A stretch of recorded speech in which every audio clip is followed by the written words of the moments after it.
Good morning, and welcome to the 2020 Focus on Research Seminar Series. My name is Enrica Ziller, Outreach and Events Manager in the Office of Research at the University of Texas at Dallas. I will be your moderator. As we move through today's session, I invite you to post questions into the Q&A box for our guest speaker to answer. Joining me today is Dr. Nikki Delk, an assistant professor in biological sciences at the University of Texas at Dallas. Her lab studies inflammation-induced breast and prostate cancer progression and treatment resistance. After receiving a bachelor's in math from Georgetown University, Delk was commissioned as an Air Force officer, where she served for 4 years before obtaining her doctoral in molecular biology from Rice University in order to pursue her childhood dream to be a cancer biologist. She was a postdoctoral fellow at MD Anderson Cancer Center and a faculty fellow at Rice University before joining the faculty at UT Dallas. Dr. Delk, welcome. Thank you for this invitation to talk about my research. I do want to mention I'm going to be talking about prostate cancer today, but my lab also works on breast cancer as well. So I want to start by acknowledging the present and former members of my lab. Pictured here are many of the former members of my lab who've gone on to graduate school and medical and public health and dental school. Some have become research scientists and postdoctoral fellows, and others STEM teachers in high school. So I'm super proud of them. And this is my new group. And so today the work I'm going to be telling you about is work done by a fantastic doctoral student in my lab, Haley Dahl, who is shown on the left-hand side of your screen. And this work was done with the assistance of her undergraduate research mentees, Preeti and Amrit. And this work is in preprint. So prostate cancer is the most diagnosed cancer type in men, in North American men, and it's the second leading cause of cancer-related death in men. So understanding prostate cancer biology is a very important area of research. Now, shown on the screen here to your left is the image of a prostate gland. The prostate gland is made up of luminal epithelial cells, which are shown in blue, that surround the gland. And these cells are the cells that secrete the prostatic fluid that makes up the semen. And then surrounding these epithelial cells, these secretory epithelial cells, are the neuroendocrine, stem, intermediate, and basal cells. Now, the neuroendocrine, stem, intermediate, and basal cells are androgen receptor negative. However, the secretory luminal epithelial cells shown here in blue are androgen receptor positive. So the image to the right of your screen is immunostaining of a prostate gland. It's immunostained for the androgen receptor. So that's the brown staining in the picture. So these brown dots are the nuclear accumulation of the androgen receptor in these luminal epithelial cells. Now, when you think about prostate cancer, when we consider prostate cancer, the bulk of the prostate cancer tumor is actually made up of these luminal epithelial cells that are androgen receptor positive. So that can be seen here in these two images. So this is biopsy tissue from a prostate cancer patient. To the left of the screen is biopsy tissue that's normal adjacent tissue. So this is tissue from that same patient from the prostate, but it's non-diseased prostate, and it's immunostained for the androgen receptor. And so what you can see is that the immunostaining is in brown. So what you can see is that the androgen receptor is in the luminal epithelial cells surrounding the gland. However, in prostate cancer, you see that these luminal epithelial cells, once they become cancerous, overtake the prostate gland. And so this is the prostate cancer here. You see a lot of that androgen receptor staining. So we know that the androgen receptor actually drives prostate cancer initiation and progression. And what the androgen receptor is a nuclear receptor. So it binds to the androgen testosterone. So testosterone crosses over the cell membrane into the cell, where it then binds to the androgen receptor. The androgen receptor then is able to dimerize, and this dimerized androgen receptor complex then translocates into the nucleus, where it induces transcription of genes that promote the growth and the survival and the proliferation of prostate cells, in this case, the prostate cancer cells. Therefore, the androgen receptor drives prostate cancer initiation and progression.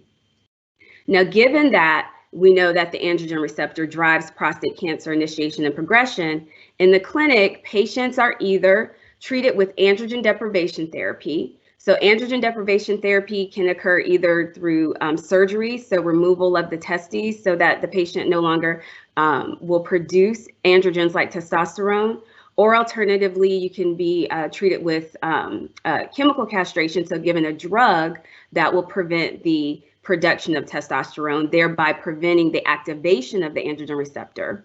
Or alternatively, patients can be given anti-androgens. So anti-androgens bind directly to the androgen receptor to block its activity. Now, these therapies are initially very effective at preventing the growth and survival of prostate cancer cells.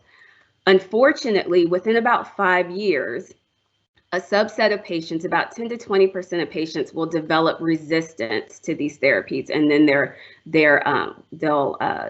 tumors will start to grow again. They'll suffer from relapse. And so some of the mechanisms that we know of regarding treatment resistance to these therapies that target the androgen receptor are due to either gene amplification or overexpression of the androgen receptor, mutations or splice variants in the androgen receptor that allow it to be activated independent of testosterone. There's also situations where the co-regulators, so proteins that help activate androgen receptor transcriptional activity, those proteins can be upregulated, or alternatively, co-repressors, so proteins that inhibit AR activity, are downregulated. Growth factors and cytokines can activate the androgen receptor independent of androgen. And then cells can also bypass the androgen receptor pathway and grow and survive independent of AR. And then finally, cells, prostate cancer cells, can lose their AR and adapt to survive without the androgen receptor, rendering therapies that target the androgen receptor ineffective. So I mentioned to you earlier that a bulk of the tumor, the prostate tumor, is comprised of these luminal epithelial prostate cells that have the androgen receptor. But when we think about a tumor microenvironment, it's not just the cancer cells that are actually present in the tumor. There are other cell types that are present in the tumor as well, such as fibroblasts and endothelial cells that form blood vessels, as well as immune cells that infiltrate the tumor. And it's the interaction between all of these different cell types that actually help drive tumor growth and progression. And this interaction occurs between through paracrine signaling between the cells. So for example, the immune cells will secrete growth factors and cytokines that then affect the neighboring cancer cells, causing those cancer cells to grow and proliferate and survive. And so one of those secreted factors that we study in the lab is interleukin-1. So interleukin-1 can either be secreted by the tumor cells themselves into the tumor microenvironment, or secreted by the immune cells that infiltrate the tumor. So this is a schematic of interleukin-1 signaling. Interleukin-1 is an inflammatory cytokine. There are two major interleukin-1 family members, interleukin-1 alpha and interleukin-1 beta, and they bind to the cell surface interleukin-1 receptor and activate signaling cascades within the cell that lead to a myriad of cell responses. And those cell responses are listed here. So interleukin-1 signaling can induce inflammation, angiogenesis, epithelial to mesenchymal transition, metastasis, chemotaxis, proliferation, quiescence, cell survival, and cell death. So cells show a myriad of different responses to interleukin-1 signaling.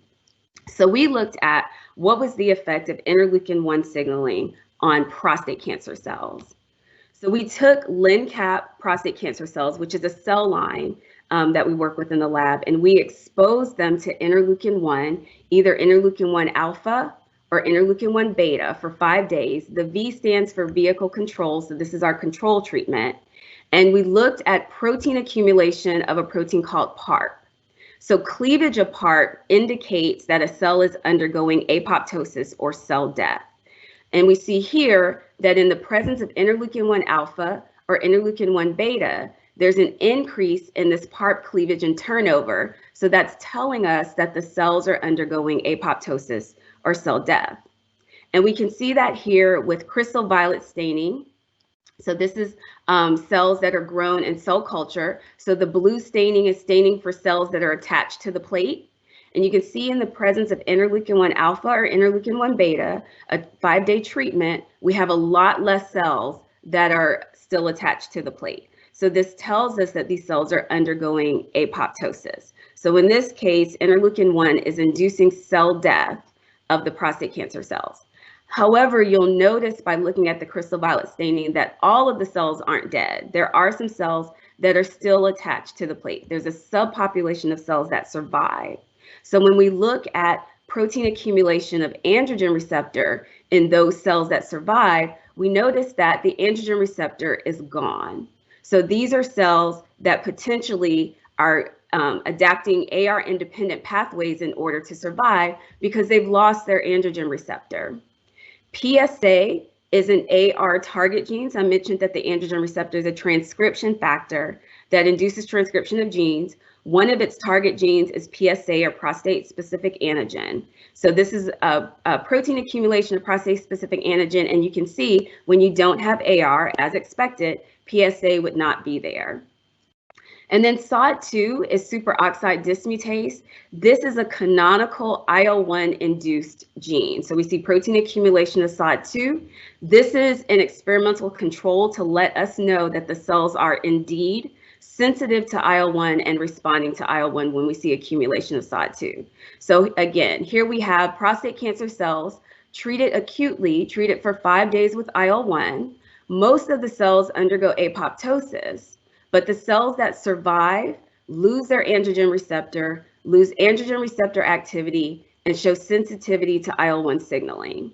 So we hypothesized that IL-1 was selecting for the de novo accumulation of AR low or negative cells that would be androgen receptor independent and therefore treatment resistant. So this was our hypothesis that IL-1 was contributing to treatment resistance in patients by causing the de novo accumulation of AR negative cells. However, while this was an acute treatment that was done, we do know that IL-1 is present throughout prostate cancer progression and present ubiquitously. This is immunostaining on the left of your screen of primary prostate tissue from patients, and it's immunostained for interleukin-1 beta, and that's the brown staining that you see in the column here.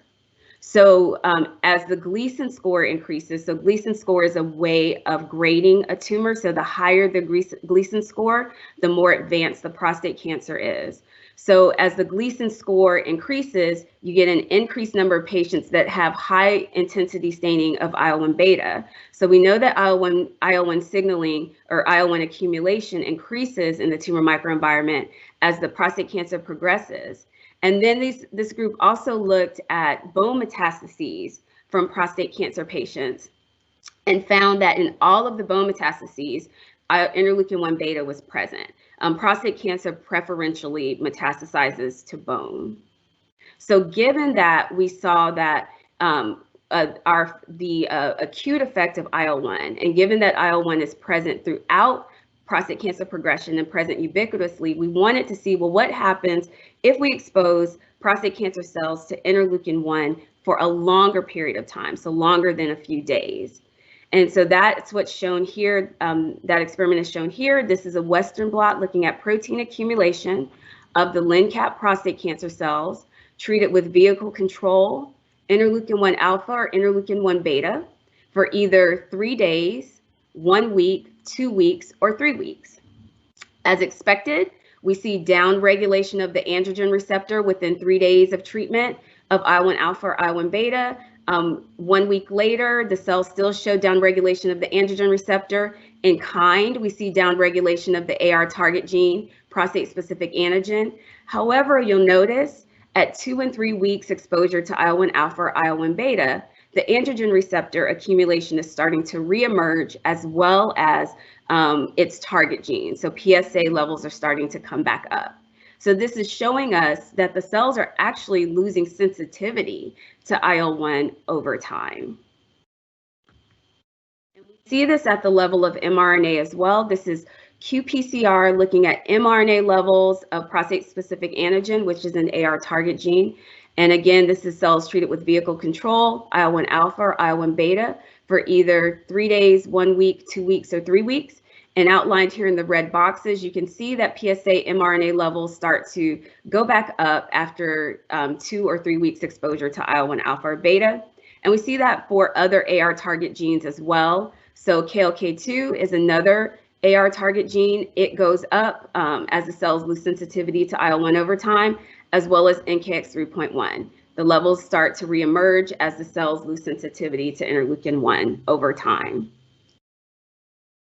So given that we saw this response, that the cells were starting to lose sensitivity to IL-1 after a few weeks, we decided to generate IL-1 sublines by exposing the prostate cancer cells to IL-1 for several months.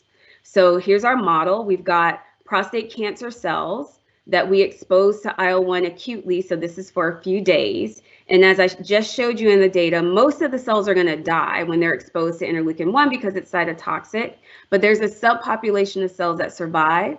And that subpopulation of cells, if we continue to expose them to chronic interleukin-1 for several months, what emerges are cells that are now insensitive to IL-1. These cells will start to proliferate and divide and grow. And this becomes our subline. So we have LNCAP sublines, we have MDA PCA2B prostate cancer cell sublines, and we're currently generating sublines using the MITCAP prostate cancer cell line. So this is the nomenclature for our sublines. LNAS stands for LNCAP cells that were treated with IL-1 alpha for 3 months, and the S stands for subline. Limbus are LNCAP cells treated with IL-1 beta for 3 months, and the S stands for subline, and then we have the MDA alpha subline and the MDA beta subline. One of the first things that we noticed when we exposed the sublines that we created to acute IL-1 is that they lost sensitivity to interleukin-1 signaling altogether. This graph here is an MTT assay. This is a way for us to measure cell viability. And so we treated LNCAP cells with either interleukin-1 alpha or interleukin-1 beta. And in this experiment, we saw a 40% decrease in cell viability. So the cells are dying. That's what we would expect. However, for the two sublines, LNAS and Limbus, when we treated them with acute IL-1 alpha or IL-1 beta, we see no decrease in cell viability. So this is telling us that these cells have developed insensitivity to acute IL-1 signaling. And then when we look at the protein accumulation inside of these cells, as I showed you earlier, we know that LNCAP cells are going to undergo apoptosis or cell death. So that's why we see this turnover and cleavage of the PARP protein. We know that androgen receptor is going to be downregulated. We know that these cells are sensitive to IL-1, so SOD2 levels are going to go up. However, in the sublines, we don't see any PARP cleavage because they're insensitive to IL-1 induced cytotoxicity. We don't see downregulation of AR, again, because they're insensitive to IL-1 signaling. And we don't see increase in SOD2 in the presence of either interleukin-1 alpha or interleukin-1 beta, again, because these cells have developed resistance to IL-1. And this is the data for the MDA PCA2B cell line, so the other sublines that we created. Just like the LNCAP cells, when we expose the MDA PCA2B prostate cancer cell lines to acute IL-1, we see a decrease in cell viability. Again, this is an MTT assay looking at cell viability. So we see about a 60% decrease in cell viability, which is what we would expect. And in the sublines, just like with the LNCAP sublines, the MDA sublines don't show any significant decrease in cell viability when we expose them to acute IL-1. And then when we look at protein accumulation, just like the LNCAP cells, the MDA PCA2B cells will undergo PARP cleavage, indicating activation of apoptosis. Their AR levels are downregulated. SOD2 levels go up, indicating that they are sensitive to interleukin-1. However, their sublines no longer show increased PARP turnover and cleavage relative to the vehicle. Androgen receptor is not downregulated, and these cells show very little SOD2, if any, increase relative to the vehicle control, indicating that they too have developed insensitivity to interleukin-1. So when we go back to our model, we have our prostate cancer cells that are androgen dependent, and the cancer cells, as I mentioned earlier, themselves can either secrete IL-1, or the IL-1 can come from immune cells that are in the tumor microenvironment. So acute exposure to this interleukin-1 in the tumor microenvironment will cause most of the prostate cancer cells to die. Subpopulations of cells will survive. Those cells will be androgen receptor low or negative. And by virtue of being androgen receptor low or negative and being able to survive, they're androgen receptor independent and therefore would be treatment resistant. And then if these cells are exposed to IL-1 even longer, so a chronic exposure to IL-1, they eventually develop resistance to IL-1 signaling. They start to proliferate, so they're no longer sensitive to IL-1 induced cell death. And as I showed you, these cells actually restore their androgen receptor. So now they are AR positive as well. So the next question becomes, are these cells AR independent? Because if they're AR independent, even though they're AR positive, they're not going to be sensitive to any AR targeted therapy like androgen deprivation therapy or enzalutamide, despite having the androgen receptor. So going back to this diagram that I showed you earlier of how the androgen receptor works, we give patients are given androgen deprivation therapy or anti-androgens in order to block the androgen receptor activity in order to cause cell death, prostate cancer cell death, and prevent the tumors from growing. And so we can mimic androgen deprivation therapy in the lab by serum starving cells that we grow. And then we also in my lab work with enzalutamide, which is an anti-androgen that we can give to the cancer cells to see how they'll respond. And then we can also silence or knock down androgen receptor genetically, so get rid of it in the cells and see how the cells will respond. So we do all of these experiments in order to tell us if these sublines are androgen receptor independent or not. So in this first set of experiments, we silence androgen receptor using siRNA. And so that's what's shown here in this Western blot on the left. So we see downregulation of the androgen receptor, which is what we would expect. That tells us that our treatment worked. So when we treat the cells with AR siRNA, NKX3.1, I mentioned earlier, this is an AR target gene. So as expected, NKX3.1 levels go down. They're downregulated when we downregulate AR. So this tells us that we are blocking the AR activity in these cells, in the LNCAP, the sublines. And then C4-2B is a castration or androgen receptor independent prostate cancer cell line that we use as a control for our experiments. So this is an MTT assay, again, looking at cell viability. When we knock out the androgen receptor in the LNCAP cells, as expected, the cells die. So we see about a 50% decrease in cell viability. However, you'll notice when we knock out androgen receptor in the sublines, LNAS and Limbus, we don't see cell death, any significant cell death.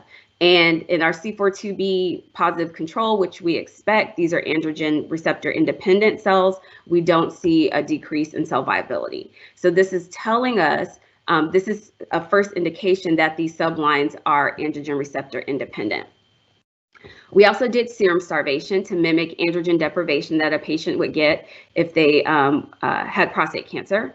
And so we see, and so what androgen deprivation does is or when we do our serum starvation, what we're doing is preventing the cells from having access to any androgen so that the androgen receptor cannot be activated. And so that's why you see downregulation of the AR target gene NKX 3.1. So we see downregulation of that protein here in the Western blot. That tells us that our serum starvation worked. So these are cells either grown in 10% serum, that's the control, or grown in the absence of serum. So that's 0% serum. And what we see for our MTT assay, just as expected, the LNCAP cells show a significant decrease in cell viability when we serum starve them. However, the sublines and C4-2b show very little response to serum starvation, again, indicating that they are androgen receptor independent. And then finally, we treated the cells with enzalutamide, which is a drug used in clinic for patients that have prostate cancer, and it blocks the androgen receptor activity by binding to androgen receptor. Enzalutamide not only inhibits androgen receptor from translocating to the nucleus to induce transcription of genes, but it also induces degradation of the protein. So that's what you're seeing here in the presence of enzalutamide. We get degradation of the androgen receptor. As a consequence of that, we get downregulation of the androgen receptor target genes, so downregulation of NKX 3.1 protein accumulation. And again, as expected, the LNCAP cells, because they are androgen dependent, treating them with enzalutamide causes cell death. So we see about a 60% decrease in cell viability in the LNCAP cells, but in the LNAS and Limbus sublines and in our C4-2b control, we don't see any significant decrease in cell viability. So going back to our model, again, we have our AR-dependent cells. We give them acute IL-1. Most of the cells will die. Subpopulation survives. That's going to be AR-independent because they lack the androgen receptor. Chronic exposure of these cells then to IL-1 causes the accumulation of cells that restore their AR. But as I showed you, these cells are indeed androgen receptor independent. So then the next question becomes, well, what's the difference between these different cell states? So we can start answering that question by looking at differential gene expression. So here we're showing differential gene expression. This is a heat map showing differential gene expression for androgen dependent cells, so the LNCAP cells, parental cell line, versus LNCAP cells that were treated with IL-1 beta for a short period of time. And we see that about 2,000 genes are upregulated relative in IL-1 beta treated cells, so acute IL-1 beta treated cells in the LNCAP cells relative to vehicle control. And there's about 1,700 genes that are repressed. So we can get an idea based on this differential gene expression analysis, we can get an idea of what kinds of signaling pathways are activated or repressed in the cells that are exposed to acute IL-1 beta by doing pathway analysis. And what we know by doing pathway analysis of this differential gene expression is that, not surprisingly, a lot of immune and inflammatory signaling pathways like interferon, INOS, NF-kappa B, and IL-1 signaling are upregulated in LNCAP cells, prostate cancer cells that are treated with acute IL-1 signaling. We did the same thing, the same differential gene expression analysis for LNCAP versus the LNAS and Limbus sublines. So these are just looking at basal gene expression. So in the case of the sublines, these chronic IL-1 sublines, there are about 3,000 genes that are basally higher in the LNAS and Limbus cells relative to the LNCAP control. And there are about 600 genes that are basally lower in the sublines relative to the LNCAP control. And then when we do pathway analysis on this differential gene expression, we find that in the sublines, pathways that promote prostate cancer progression are actually upregulated in these cells. So these pathways include epidermal growth factor signaling, Wnt signaling, nerve growth factor signaling, FGF, and ILK signaling. Given that we were able to do differential gene expression analysis for the acute treated LNCAP cells and the IL-1 subline cells, we then asked the question, well, what's the difference between these two cell lines?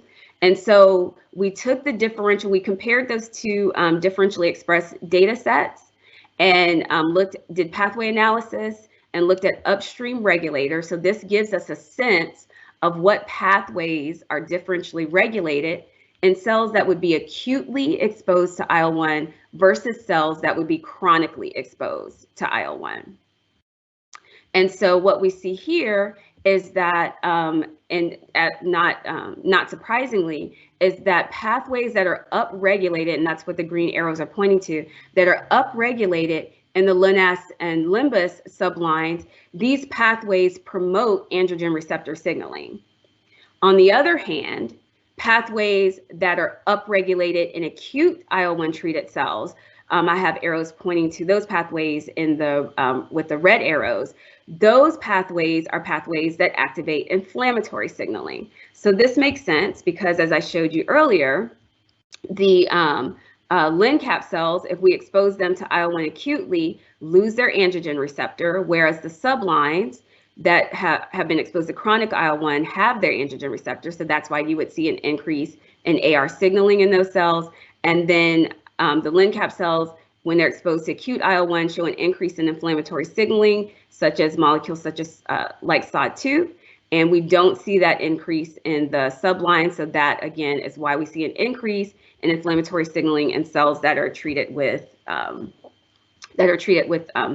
IL-1 versus the chronic IL-1 treatment. So when we took a closer look at AR signaling, since that's what we're really interested in, we actually, to our surprise, found that AR target genes are misregulated. And so if we look at going back to our heat map and looking at our differential gene expression, we noticed that NKX3.1 and KLK2, two of the genes that I showed you data for earlier that are AR target genes, are basally high in the sublines relative to the parental LNCAP cell. But to our surprise, PSA was basally low. And this is a gene that I showed you earlier is actually upregulated by androgen receptor. So we would expect for it actually to be elevated, not basally low. And we see that here at the protein level. So here is LNCAP cells. They have their androgen receptor. They accumulate PSA just like we would expect. But the LNAS and limbus sublines, even though they have androgen receptor present, there's no PSA present. And so that was really interesting to us. And then when we looked at NKX3.1, we noticed that those levels were basally higher. So what this was telling us is that these canonical AR target genes are actually misregulated in the cells. There's a group that looked at AR target gene regulation in LNCAP cells. So what they did is they treated the cells with an androgen analog called R188.1, and then they did differential gene expression analysis. So we took their data set and compared it to our data set for the sublines to see what AR genes may or may not be misregulated in our IL-1 sublines. And so based on comparing the two data sets, there are 69 genes that are typically upregulated by androgen receptor that are basally low in the sublines.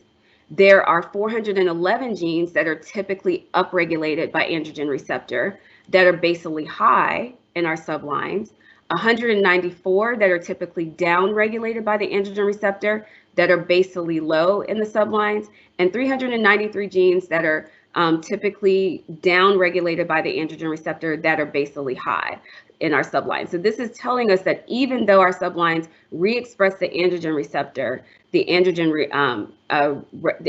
receptor signaling pathway is misregulated. And so we can see this here experimentally. This is looking at mRNA levels of PSA, KLK2, and NKX3.1, and another AR target gene called UGT2B17. And again, 69 genes are upregulated by AR, but basally low in the sublines. PSA is an example of that. So this is LNCAP cells, and then the PSA levels are basally low in the sublines. We see basally high KLK2 and NKX3.1. So these genes would fall under those 411 genes that are typically upregulated by AR, but show basally high levels in the sublines. And then UGT is an interesting gene. This metabolizes androgens. This gene is typically downregulated by the androgen receptor, and it shows constitutive repression in the sublines. Now, even though the AR target genes are misregulated, we do actually have a functional androgen receptor in the sublines, and we see this here looking at mRNA levels of the AR target genes PSA, NKX3.1, KLK2, and UGT. 2b17. So we treated the LNCAP cells and the sublines with R1881, which is the androgen analog, and we get some increase in PSA.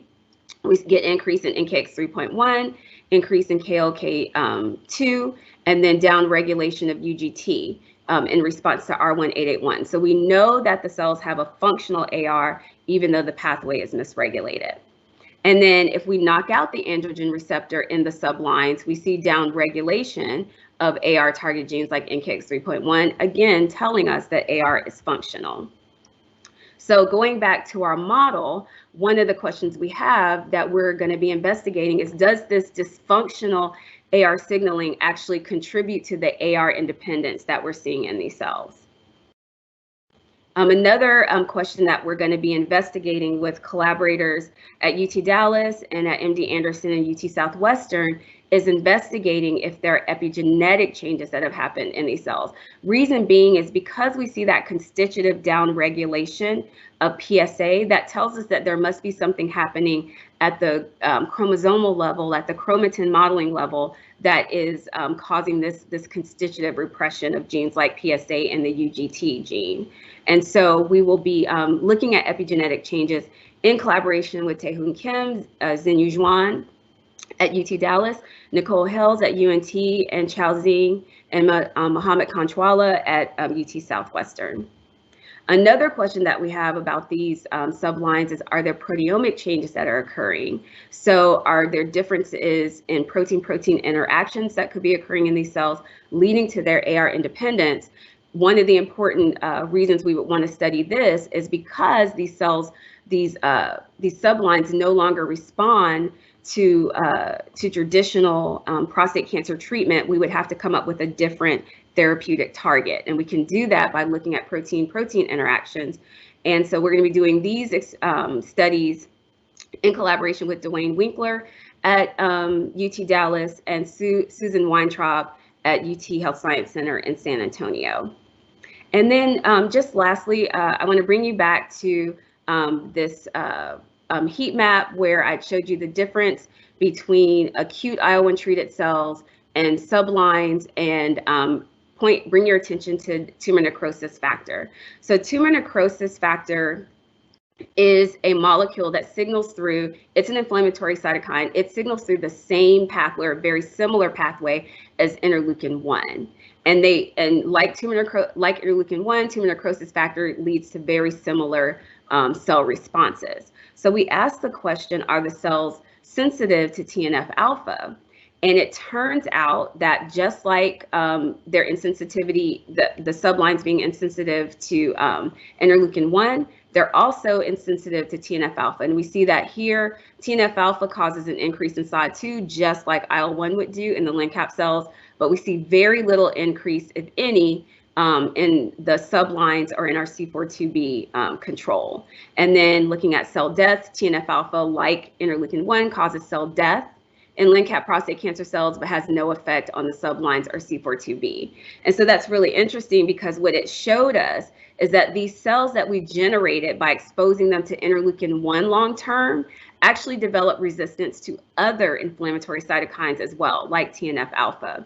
And one possibility is because they share a signaling pathway, it could be that the sublines have developed some sort of kink in the signaling cascade downstream of these receptor ligand interactions. And so one of the proteins that we noticed is downregulated in the sublines is a protein called P50. And P50 is a protein that actually propagates IL-1 and TNF-alpha signaling. So it might be that this downregulation of P50 is what is responsible for the cells having reduced sensitivity to these inflammatory cytokines. Now, while the sublines are insensitive to TNF-alpha and IL-1, they're not insensitive to every single inflammatory cytokine. One extremely important cytokine in prostate cancer is interleukin-6. It promotes prostate cancer progression. And I'm showing you here, PSTAT, phosphorylated STAT3, is an indication of activation of the IL-6 pathway. And so what I'm showing you here is that the sublines, the LNAS and LIMBA sublines, indeed respond to interleukin-1/6 signaling. So we see when we treat them with interleukin-1/6, we see activation of the interleukin-1/6 pathway. So going back to our model, what we have here is that AR-dependent prostate cancer cells that would be responsive to therapy, if they're exposed to acute IL-1, most of the cells will die. A subpopulation of the cells survive. They're AR independent. If those subpopulations of cells are further exposed to chronic IL-1 in the tumor microenvironment, they become AR independent despite restoring their androgen receptor. They are no longer sensitive to the cytotoxic effects of interleukin-1 or TNF-alpha that would be present in the tumor microenvironment. However, they would still respond to other growth factors and cytokines in the tumor microenvironment that could promote tumor growth. And so how can we mitigate the effects of acute and chronic IL-1 exposure? One way is through using an FDA-approved monoclonal antibody against IL-1 signaling called IL-1RA. It's used for rheumatoid arthritis. And so if you can reverse the effects of acute interleukin-1, you can restore the androgen receptor in the prostate cancer cells, causing them to be AR dependent, and then give them something like androgen deprivation therapy to kill the cells. And so we show what's showing here in this Western blot is when we treat LNCAP cells with the interleukin-1 antagonist, which is a way to block IL-1 signaling. Indeed, we can restore androgen receptor activity, downregulate inflammatory signaling. And so what that shows is that, yes, this is a potential way to reverse the effects of acute IL-1. Now, the problem is once the cells have been exposed to chronic IL-1, we have to come up with a different strategy, because treating with a molecule that's going to block acute IL-1 signaling is not going to be effective because at this point the cells are insensitive. So one of the novel targets that we've been looking at to treat the chronic IL-1 cells is a protein called P62. It's a scaffolding protein that has a lot of functions in the cell. And so what we found is when we treat with a drug called verteporfin, it is an FDA-approved drug for macular degeneration. It works by oligomerizing P62, which is shown in this Western blot. So it oligomerizes P62 so it can no longer function. We found that when we treat the subline, so this is the LNAS subline, treated with verteporfin, we see a lot of cell death. That's indicated by lack of purple color here. C4-2B, again, is our experimental control. It's also sensitive to verteporfin, and then not surprising, the LNCAP cells are. And then the enzalutamide treatment here is just a reference control showing that the sublines are insensitive to enzalutamide treatment, but verteporfin might be a good way to kill these cells. And so with that, I thank you for your attention and would take any questions. Thank you.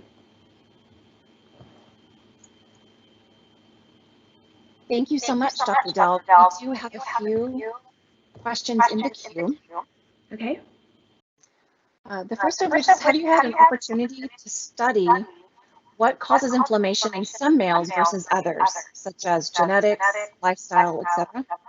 So absolutely, we know that things like injury, infection, diet can cause inflammation, and there are some underlying genetic predisposition to inflammation as well.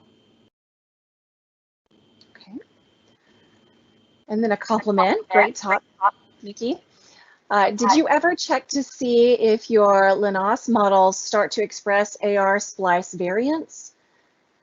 So we don't see any splice variants. We did check for that. That's a fantastic question. We don't see any splice variants in those cells. That's a fantastic question. So the issue with the splice variants is that we know that AR splice variants drive castration resistance in prostate cancer, but we don't see that in these cells. Okay. And then there's a couple of follow-ups on this one. Would your SIRNAS, SIRNAS, targeting AR hit those variants as well? Yes, so you can design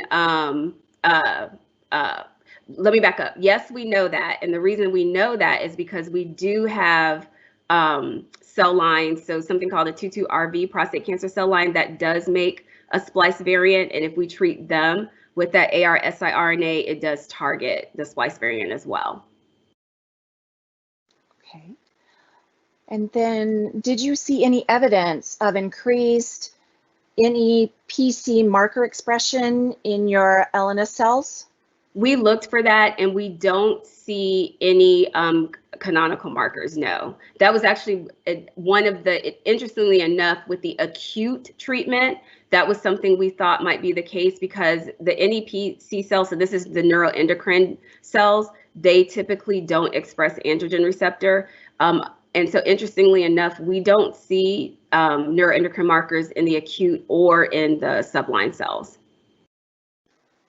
Okay, thank you. Mm-hmm. And then do we know if the AR independent sublines are acquiring new oncogenic driving mutations? So we've only done gene expression. We would need to, one suggestion someone gave me is we probably do need to sequence the genome, so sequence the DNA to see if there's any gene amplification. We know that some of the pathways, oncogenic pathways, are activated by just looking at gene expression, but we haven't looked closely enough at the DNA. I don't see any more questions at this time, but I know that there is a delay. Was there anything else you wanted to elaborate on, though? No, just that if there's anybody out there looking for collaborators, we're always looking for collaborators. Like I mentioned, we not only look at prostate cancer, but breast cancer as well. So looking at the same chronic interleukin-1 response in breast cancer as well. Excellent. We do have one more question that's come in. What are potential issues or side effects that can arise with these novel treatment methods? So certainly there will be side effects in normal cells because so take, for example, treating with androgen deprivation therapy or treating with that verteporfin drug that I was talking about, you're gonna affect normal cells as well. The hope is that the cancer cells are what we call addicted to those particular proteins that you're targeting, in which case you would be able to kill the cancer cells by using a lower amount of the drug so that you can reduce side effects. But any drug is going to have side effects because these proteins are present in normal cells as well. The key is being able to just use a low enough dose that you don't have as many side effects. And is that dose kind of based on individuals? So you just kind of look at each case individually and assess what where the starting point would be? Yeah, so what happens in these clinical trials, so, we have this whole COVID thing going on right now, and they're talking about clinical trials. Those kinds of things, dosing is determined when they're doing these different phase clinical trials. And so you'll have a group of people, you'll come up with doses that you try to figure out which ones are cytotoxic, might be that have detrimental side effects or not. And typically there may be a range of dose that a clinician could use, but it's going to be pretty standardized across the board. Okay, thank you. And are you open to taking undergraduates with no research experience? So definitely in the spring semester right now, because of social distancing, we can't take anyone in the lab in the fall because the types of techniques that we do require a lot of interaction. And so hopefully by spring, things will open back up and we can take more people into the lab because we have lots and lots of projects. So we definitely need as many people willing to do research as possible. It's exciting, very exciting. I think that is all the questions. Well, thank you so much for sharing your time, talent, and resources, Dr. Delk. This has been really great today. Thank you very much. Please feel free to join us 2 weeks from today, as I welcome Tarjini Shukla, a PhD candidate in molecular and cell biology at UT Dallas, to the 4th 2020 Focus on Research seminar on June 26th. Please see the announcement in the Q&A section for the link to view the complete seminar and to register. Thanks again for joining, and have a great afternoon, everyone. Thank you.